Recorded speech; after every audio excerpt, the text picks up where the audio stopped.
अस्सलामुअलैकुम। कभी सोचा है कि एक बिल्कुल नया सिस्को एएसए फायरवॉल जिसे अभी बॉक्स से निकाला हो, उसे कैसे पता चलता है कि किस ट्रैफिक को जाने देना है और किसे रोकना है? मतलब कोई रूल्स तो है नहीं।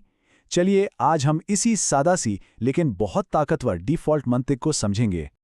हाँ, तो सवाल बिल्कुल यही है। जब एक नया फायरवॉल लगाया जाता है, तो उसे कैसे पता कि कौन भरोसे के लायक है और कौन नहीं? ये नेटवर्क सिक्योरिटी का सबसे अहम, सबसे बुनियादी मसला है। तो सिस्को इसका जवाब देता है एक बहुत ही सादा मगर जबरदस्त आइडिया से। Security levels. होता क्या है कि हर इंटरफेस को एक नंबर दे दिया जाता है, 0 से लेकर 100 तक। और उसूल बहुत सीधा सा है, नंबर जितना बड़ा भरोसा उतना ही ज्यादा। सबसे ऊंचा नंबर है 100। यह है आला तरीन सतह का भरोसा। ये आपके नेटवर्क का दिल है, बिल्कुल अंदर का सबसे महफूज हिस्सा, मतलब आपका इनसाइड लैन। और फिर दूसरी एक्सट्रीम पर है 0। ये सबसे निचली सतह है, मतलब जीरो ट्रस्ट, बिल्कुल कोई भरोसा नहीं। ये लेवल आमतौर पर हमारे पब्लिक यानी अनट्रस्टेड इंटरनेट के लिए रखा जाता है। और मजे की बात पता है क्या है? ये सिस्टम करीब करीब ऑटोमेटिक है। जैसे ही आप एक इंटरफेस को नाम देते हैं इनसाइड, बस उसे फॉरेन सिक्योरिटी लेवल 100 मिल जाता है। और अगर कोई और नाम दे दें जैसे आउटसाइड या डीएमजी, तो बाय डिफॉल्ट उसे 0 मिलेगा। इतना सिंपल है ये। तो ये जो 0 से 100 तक का सिस्टम है, ये एक बहुत ताकतवर कॉन्सेप्ट बनाता है जिसको वाटरफॉल मॉडल कहते हैं। ये नाम याद रखें क्योंकि इस एक लफ्ज से ही आपको समझ आ जाएगा कि ट्रैफिक कहाँ से कहाँ जा सकती है बिना कोई रूल बुक खोले। अच्छा, इसको ऐसे इमेजिन करें, एक आबशार यानी वाटरफॉल। बिल्कुल ऊपर सबसे ऊंचाई पर है आपका हाई ट्रस्ट जोन यानी लेवल 100। और ट्रैफिक बिल्कुल पानी की तरह कुदरती तौर पर ऊपर से नीचे की तरफ बहती है, सीधा लो ट्रस्ट जोन लेवल 0 की तरफ। तो इस वाटरफॉल मॉडल से ना 3 बुनियादी अनरिटन रूल्स निकलते हैं। पहला, हाई सिक्योरिटी लेवल से लो लेवल की तरफ ट्रैफिक को इजाजत है, पानी ऊपर से नीचे जा सकता है। दूसरा, लो लेवल से हाई लेवल की तरफ बिल्कुल इजाजत नहीं, ट्रैफिक ब्लॉक है, पानी नीचे से ऊपर नहीं चढ़ सकता।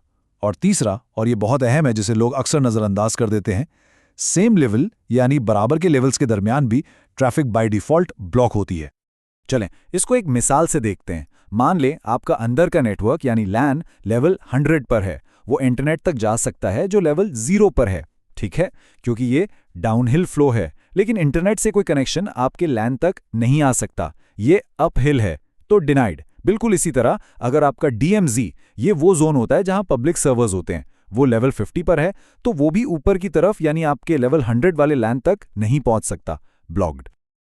लेकिन ठहरें, कहानी यहां खत्म नहीं होती। यहां एक और लेवल है।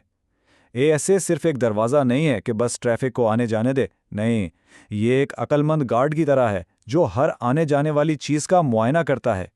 इस चीज़ को कहते हैं स्टेटफुल इंस्पेक्शन।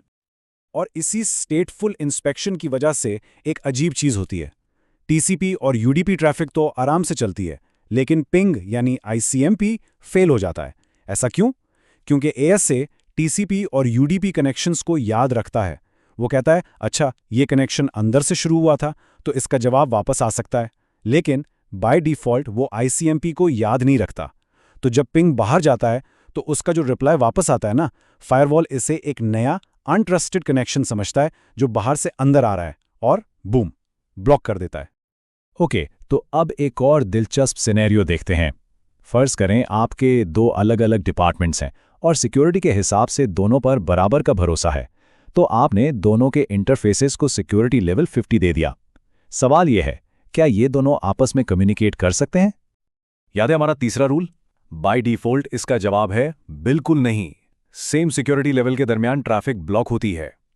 ये एक सेफ्टी फीचर है ताकि गलती से जोन्स आपस में कम्युनिकेशन ना शुरू कर दें। और ये रूल इतना सख्त है कि आप इसे एक नॉर्मल एक्सेस कंट्रोल लिस्ट से भी बाईपास नहीं कर सकते। इस कम्युनिकेशन को अलाउ करने के लिए आपको बाकायदा जानबूझकर एएसए को एक खास कमांड देनी पड़ती है। वो कमांड है same security traffic permit enter interface. ये बेसिकली एडमिनिस्ट्रेटर की तरफ से एक सोचा समझा फैसला होता है कि हाँ, इस केस में इस रूल को बाईपास करना जरूरी है। यहाँ एक बहुत ही इंपॉर्टेंट प्रैक्टिकल पॉइंट है। आप एक इंटरफेस पर आईपी एड्रेस सेट कर दें, सब कुछ कर दें, लेकिन जब तक आप उसे नेम इफ कमांड से एक नाम नहीं देते, वो इंटरफेस ट्रैफिक पास नहीं करेगा। Zero traffic. क्योंकि नेमइफ कमांड ही है जो उसे सिक्योरिटी लेवल असाइन करती है और उसे असल में ऑन करती है। तो नाम देना बहुत ज़रूरी है। तो इन सब बातों को सामने रखते हुए सवाल ये उठता है कि आखिर ये डिफ़ॉल्ट सिस्टम इतना पावरफुल है क्यों? इसकी वजह यह है कि सबसे पहले ये आपको आउट ऑफ द बॉक्स फौरन एक लॉजिकल सिक्योरिटी देता है। दूसरा, ये ट्रैफिक फ्लो को बहुत प्रिडिक्टेबल बना देता है, आपको पता होता है क्या होने वाला है। तीसरा, ये आपको मजबूर करता है कि अगर कोई रिस्की ट्रैफिक अलाउ करनी है तो आपको उसके लिए एक्स्ट्रा एफर्ट करना पड़ेगा, एक सोचा समझा कदम उठाना पड़ेगा। और सबसे अहम बात, यही वो बुनियाद है जिस पर आप आगे जाकर अपने सारे मखसूस रूल्स यानी ACLs बनाते हैं। तो अगर ये सिक्योरिटी लेवल्स बुनियाद हैं, तो फिर अगला ज़रूरी सवाल ये है कि इस बुनियाद के ऊपर इमारत कैसे खड़ी की जाती है। हम इन डिफ़ॉल्ट रूल्स में एक्सेप्शंस कैसे बनाते हैं, उनको अपनी ज़रूरत के मुताबिक आखिर मॉडिफाई कैसे करते हैं। और यहाँ से असल कहानी शुरू होती है जो और भी ज़्यादा दिलचस्प है।